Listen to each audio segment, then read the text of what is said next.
Hello, friends and audiobook fans. Today's episode is one of my top recommended titles from 2021.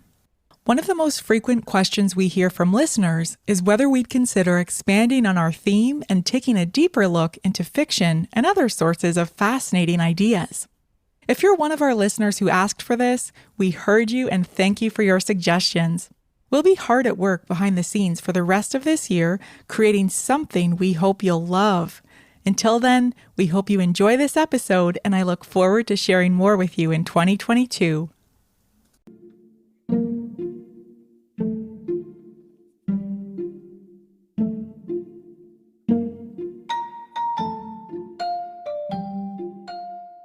What does it mean to live with a sense of inadequacy or regret while contemplating the passing of time? Today I'm taking a turn with fiction because this next title is one to remember. Welcome to Audiobook Reviews in 5. This is Yana, also known as Jana, and in today's episode I'm reviewing The Midnight Library, written by Matt Haig and read by Carey Mulligan.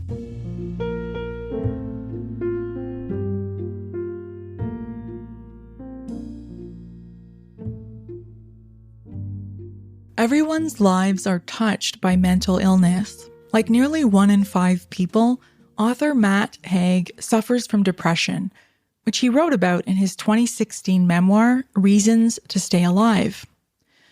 The Midnight Library is fiction, but it plays out like a thought experiment or allegory that illuminates Haig's philosophy of life. The story begins with the main character, Nora, who finds herself in a place called the Midnight Library, where she is offered what seems like an infinite number of books, each representing choices to explore other lives she might have lived. Nora believes her life has been full of misery and regret, and she feels she has let everyone down, including herself. The books in the Midnight Library enable Nora to live other lives as herself, but each offers a different path by addressing her regrets one by one. I don't usually review fiction on this podcast, but I'm recommending this title because even though I read it weeks ago, I still think about the premise of this story often and how it might apply to my own life. It made me reevaluate my assumptions about roads not taken and reframed my perspective on ideas about self-determination and free will.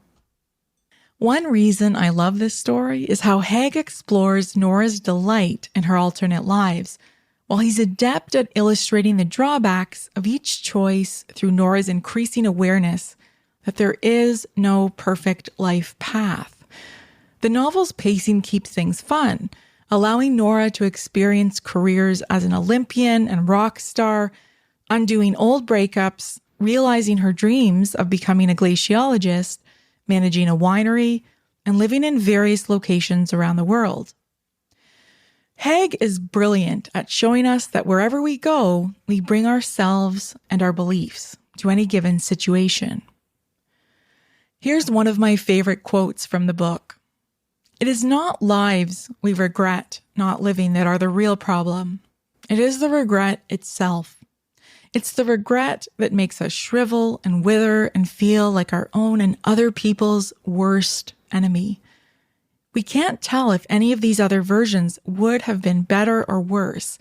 Those lives are happening, it is true, but you are happening as well, and that is the happening we have to focus on." Now, criticism of this book tends to fall into 3 categories. Some perceive a lack of depth in the characters, or they feel the plot is too predictable, or they feel the subject matter is cliched and depressing or does not handle the topic of depression responsibly. Here's my response to those points.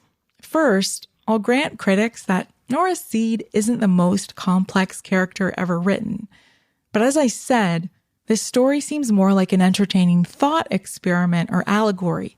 It's not purely character-driven.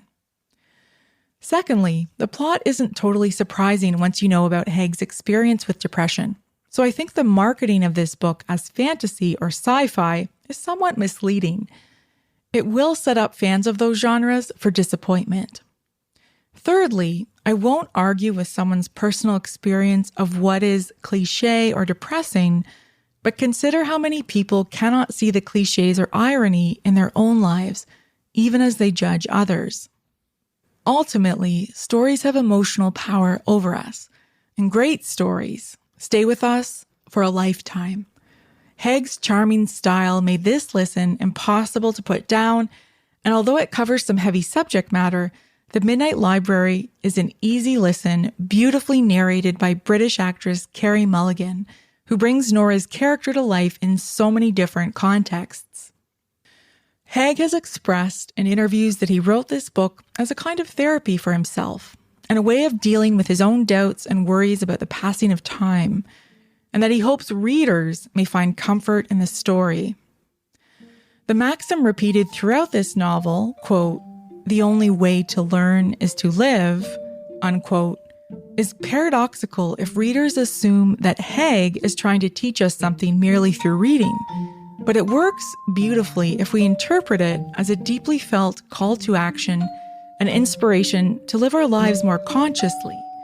If that theme intrigues or inspires you, then add this title to your list of future listens.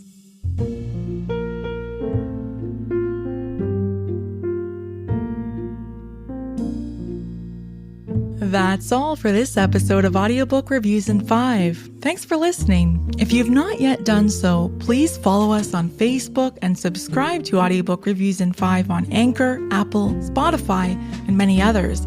By subscribing, you help increase the profile of this podcast and chances of other listeners finding it.